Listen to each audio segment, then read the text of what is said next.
हमें आपसे सवाल किया है, जवाब आप दो। अगर आप चाह रहे हो कि कांग्रेस से सवाल करें तो आप ये गद्दी छोड़ दो। सर आज हमें धरने का ना 22वां दिन है और मजबूर हमें इसलिए हुए कि सरकार के पास हम गए, एचपीएससी चेयरमैन से हम मिले, किसी ने हमारी बात नहीं सुनी। और मामला ये है कि ना एचपीएससी BA और B ग्रेड की ना भर्ती कर रही है, असिस्टेंट प्रोफेसर्स की हैं, PGT की हैं और भी हैं। और उसमें ना एचपीएससी 35% का क्राइटेरिया बनाकर हरियाणा के लोगों को, युवाओं को नौकरी नहीं दे रही है और उनको कह रही है कि आप नकारा हो, आपको कुछ नहीं आता। और ये बात कहकर हमें तो नाकारा साबित कर ही रही है। वो हरियाणा के पूरे एजुकेशन सिस्टम को, हरियाणा के युवाओं को, सबको नाकारा कह रही है। जब हम इस बात को लेके चेयरमैन से भी मिले, आलोक वर्मा जी से मिले, किशन बेदी जी से मिले, CM से मिले, हम जितने मंत्रियों से मिल सकते थे, पक्ष के लोगों से, सबसे मिले, लेकिन किसी ने हमारी बात को ना सुना। आज में 22वां दिन है, आज तक सरकार को कोई रिप्रेजेंटेशन हमारे पास नहीं आया कि वो हमारी बात को सुनना चाहते हो, समझना चाहते हो। उनको लगता है कि पता नहीं हम कौन लोग हैं, कहाँ से बैठे। उनको ये समझ नहीं आ रहा है कि हम हरियाणा के युवा हैं जो आज 22वां दिन है, इतनी ठंड में धरने पर बैठे हैं, लेकिन उनको समझ ही नहीं आ रहा है कि उनकी बात, हमें हमारी बात सुननी भी चाहिए, समझनी भी चाहिए। वो अपनी मस्ती में मगन है। मैम जैसे कि आपने यूनिवर्सिटी भी गए हैं, यूनिवर्सिटी धरना भी दिया है, कई यूनिवर्सिटी में गए आप लोग, इसके अलावा CM से मिले थे आप और अपोजिशन पार्टी के जो पदाधिकारी वो मिले आपसे, तो क्या कोई आपको आश्वासन मिला कहीं से भी? अपोजिशन तो हमारे साथ है मैम, लेकिन पक्ष की तरफ से हमें कोई आश्वासन नहीं मिला। पक्ष के लोगों तो वो आलो रखा है कि वो बोल देते हैं कि कांग्रेस के टाइम पे तो खर्ची पर्ची से लगते थे। उनको कौन समझाए कि सरकार में आप हो, कांग्रेस नहीं है। हमें आपसे सवाल किया है, जवाब आप दो। अगर आप चाह रहे हो कि कांग्रेस से सवाल करें तो आप ये गद्दी छोड़ दो। उनकी तो वो हालत हो रखी है, वो शेर नहीं है कि तुम्हारी फाइलों में गांव का मौसम गुलाबी है, लेकिन ये दावा झूठा है, ये आंकड़े झूठे हैं। तो वो जो कह रहे हैं ना कि उनकी सरकार में बहुत ट्रांसपेरेंसी है, बिना खर्ची पर्चे के काम हो रहा है, ये उनके सारे दावे झूठे हैं, ये उनका आंकड़ा झूठा है। ये हरियाणा के युवा यहाँ बैठे हैं, उनको सच जानना है, समझना है, तो यहाँ आए, हमसे बात करें, हमसे मिले। जी मैम कैंसिल हो गया आपको? हमारे सर जैसे कुछ अभी होने थे, 6-7 एग्जाम जिनका सब्जेक्टिव होना था, वो उन्होंने पोस्टपोन किया है। उन्होंने रिजल्ट भी रिवाइज किए हैं सर। कुछ जो एक तरीके से जो रिप्रेजेंटेशन है, रिजर्वेशन है, वो फॉलो नहीं कर रहे सर। उन्होंने अपनी कैटेगरी में बच्चे रखे, दोबारा से रिजल्ट रिवाइज किया है सर। मैम जैसे कि काफ़ी दिन हो गए आपको धरने बैठे हुए, लेकिन कोई सुध नहीं ले रहा है, चाहे मौजूदा सरकार की बात करें, चाहे किसी और करें, तो क्या आप ऐसे धरने देंगे? अगला कदम कुछ और इससे ज़्यादा ठोस उठाएंगे आप? हम सरकार से तो मिल चुके, उनकी बातों से लग नहीं रहा वो हमारी बात सुन रहे हैं।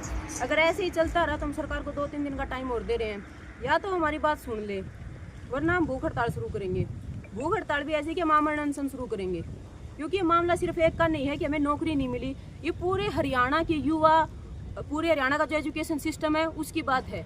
इस सरकार को लगता है कि वो अपनी बात कहते रहेंगे हवा में, उनको वोट मिलते रहेंगे, उनकी सरकार चलती रहेगी, बच्चों को नौकरी दे क्या फ़र्क पड़ता है, उनसे तो बस मेहनत भक्ति करवानी है। लेकिन ऐसा नहीं है। अब हरियाणा का युवा जाग चुका, वो अपना हक लेगा और लेकर रहेंगे। जैसे मैडम आप धरना प्रदर्शन करने के लिए मजबूर हैं, मैंने पहले भी कहा आपको, कहीं ना कहीं होता है कि जैसे जो एज फैक्टर आ जाता है कि जैसे एज भी निकल रही है, जैसे आपको 6 से 7 साल हुए प्रोटेस्ट करते हुए, तो सरकार ये भी बहाना बना सकती है आपकी एज निकल गई, आपकी आज इसके लिए एलिजिबल नहीं है। वो तो है ही सर, कि बहुत सारे बच्चे में ऐसे हैं जिनका लास्ट अटेम्प्ट है सर।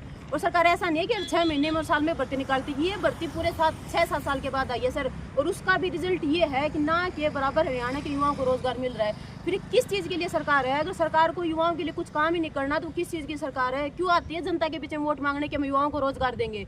ये सरकार कहती है कि बेटी बचाओ बेटी पढ़ाओ। उनकी बेटी आज यहाँ खड़ी होकर बोल रही है, मैंने अपनी पढ़ाई को ना 7 साल दिए, मैं 7 साल से इस वैकेंसी की तैयारी कर रही हूँ।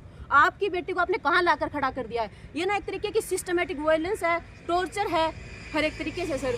मैं अपने 7 साल से घरवालों को दिलासा दे रही हूँ कि पापा मैं पढ़ रही हूँ, माँ मैं पढ़ रही हूँ, मेरा भरोसा करो, मैं बहुत मेहनत कर रही हूँ, मैं एक दिन लग जाऊंगी। आप इस बात को समझो। बीच में प्रेशर आता है कि चल शादी कर ले, हमारी भी जिम्मेदारी है, बोझ है। जैसे कहीं ना कहीं बेटी बचाओ बेटी पढ़ाओ, कहीं ना कहीं उसकी भी अवहेलना एक तरफ से की जा रही है। एक तरीके से नहीं, पूरी तरीके से सर। आज मैं यहाँ बैठी हूँ धरने पे, मेरी सेफ्टी सिक्योरिटी, और मैं आज 29 साल की हूँ सर।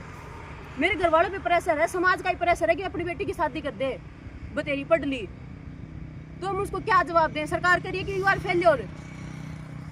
कौन सुनेगा? हमारी सरकार नहीं सुन रही, घर वाले नहीं सुन रहे, समाज हमसे पूछ रहा है कि आपको 35% नहीं आए, क्या किया आपने? हम किस किस को जवाब दें कि हमने 7 साल बाहर रह के क्या क्या किया है? हमें एक मेंटल टॉर्चर, सामाजिक प्रेशर, हर तरीके का प्रेशर झेलना पड़ता है सर। वो हड़ताल जो होने वाली है आपकी, उसके बारे में बताएं। उसका यही है सर कि हम तो मिल चुके हैं सर हर एक तरीके से। अब हम जो हरियाणा के लोग हैं, जो देख रहे हैं, समझ रहे हैं चीज़ों को, उनसे ये अपील है कि हमारे साथ आए। ये सिर्फ एक ये लड़ाई नहीं है कि हमें कुछ लोगों को नौकरी चाहिए, ये वो लड़ाई तो है ही, सर की नौकरी भी चाहिए थी, लेकिन ये जो पूरा एजुकेशन सिस्टम पे सवाल है। आज हम प्रोफेसर्स नहीं लगे, कॉलेजेस खाली हैं, जो आने वाले बच्चे हैं उनको कौन पढ़ाएगा?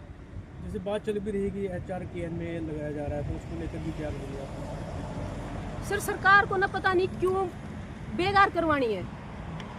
वो कह रहे हैं कि आप 10,000 में पढ़ा लोगे तो काबिल हैं, लेकिन हमको पक्की नौकरी नहीं देंगे, स्टेबिलिटी नहीं देंगे, सिक्योरिटी नहीं देंगे, लेकिन आप 10,000 में आ जाइए, आपसे बेकार करवा लेंगे। आप में उसका मेंटल टॉर्चर होगा, स्टेबिलिटी नहीं होगी। 10,000 में अगर कोई पूछे 20,000 में, 15,000 में किसका खर्चा निकलता है सर? लेकिन सरकार चलती रहेगी, उनका सिस्टम चलता रहेगा। सरकार से क्या अपील करेंगे?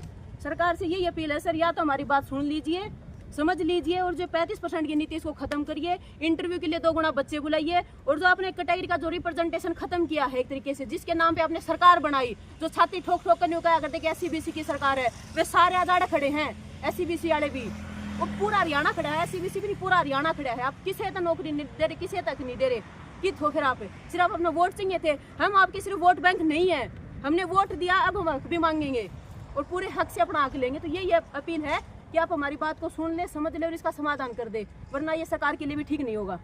ठीक है,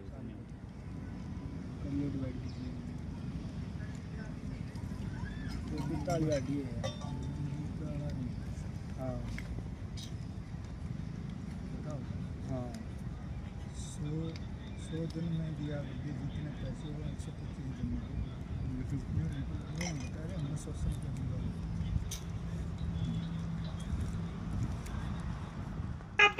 मुर्दाबाद मुर्दाबाद HPRC मुर्दाबाद।